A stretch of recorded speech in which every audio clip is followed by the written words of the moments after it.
Every conversation about the limits of artificial intelligence focuses on the same things: compute, energy, and model size. But what if the real limit isn't just in the software? What if it's something much more basic? Because beneath all of this, every data center, every server, every watt of electricity, there's one physical material that everything depends on: copper.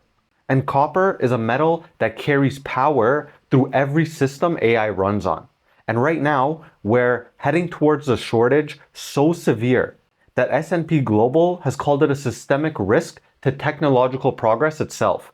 And I'm not the only one that knows this, because copper prices right now are at an all-time high. Supply is already falling short, with the world's second largest copper mine producing 35% below forecast.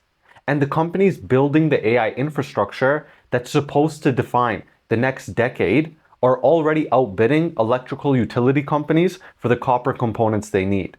So, to understand why copper matters for AI, you have to see the full chain.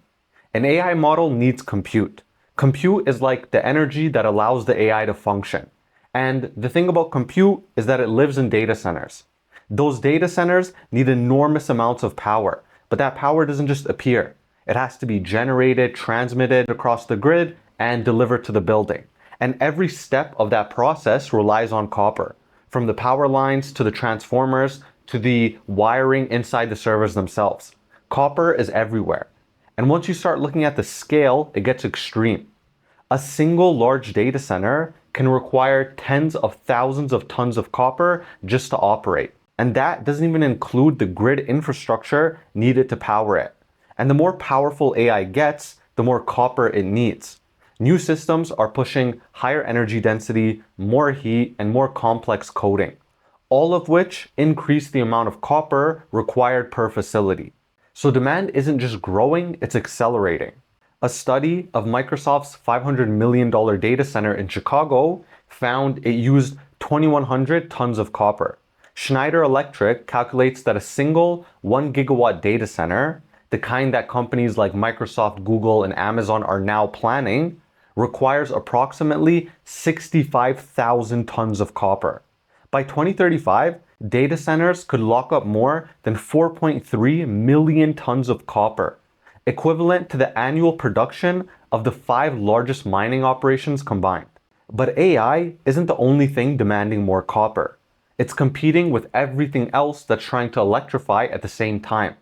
Electric vehicles, for example, use roughly 3 times more copper than a traditional car. Renewable energy systems, especially wind and solar, require significantly more copper than the fossil fuel infrastructure they're replacing. And all of that new energy has to move through electrical grids, which are now being expanded at a scale we have never seen before. So it's not just one source of demand growing for copper, it's all of them. AI, electric vehicles, renewable energy, grid expansion, they're all scaling at the same time, and that's what makes this different. Because in most commodity cycles, demand tends to come from one place. Here, it's coming from everywhere at once, and supply isn't keeping up. Right now, the world needs around 600 to 700,000 tons of new copper supply every year just to meet projected demand. But new projects are only delivering around half of that. That means that the gap isn't closing each year, but it's actually getting worse. Now, the obvious response to everything I'm saying is, if demand is rising and prices are high, why not just mine more copper? The answer is copper doesn't scale like software. You can't just throw money at it and double production. There are 3 big problems. The first is quality. You always mine the best deposits first, and over time, what's left gets harder to extract. A century ago, copper ore contained around 2% usable metal. Today, it's closer to 0.5%. Chile, the world's largest producer, has seen its grades drop from 1.6% in 2010 to 1.1% in 2024. And lower grade copper means you have to move far more rock, you have to use more energy, and you have to spend more money just to produce and mine the same amount of copper. And that gets worse over time. The second problem is time. Building a new copper mine, it doesn't just take a few years, it takes decades. On average, it takes around 15 to 20 years from discovery to production. So even if companies decide to invest today, that new supply doesn't arrive until the 2030s. But the demand is happening now. And the third problem is that supply, it's not just slow to grow, it's already shrinking. Major mines have been disrupted, shut down, or are producing a lot less than expected. In some cases, entire operations have been taken offline. And when there isn't enough raw copper coming out of the ground, everything downstream starts to feel it. Smelters slow down, production gets cut, and the shortages move through the entire system. So the issue, it's not just that demand is rising, it's that supply can't respond fast enough, and in some cases, it's actually moving in the opposite direction. This is where the obvious pushback comes in, because can't we just recycle more copper or substitute it with something else or use it more efficiently? And all of those solutions can help, but none of them solve the problem. Take recycling, for example. Copper is highly recyclable, and today it already supplies around 35 to 40% of global demand. But there's a limit. You can only recycle what already exists, and that total pool of available copper isn't growing fast enough to keep up with new demand. So yes, recycling helps, but only at the margins. Then there's substitution. Aluminum is the most common alternative. It's cheaper, it's lighter, but it has only about 60% of copper's conductivity. That means that you need more of it to do the same job. And in high density systems like data centers, that's a real constraint. Most of the easy substitutions were already made decades ago. What's left are the applications where copper isn't easily replaceable. And those are exactly the ones AI depends on. As for efficiency, using less copper per system, that is happening too, but it's incremental. And it's being overwhelmed by the scales of demand coming from multiple directions at once.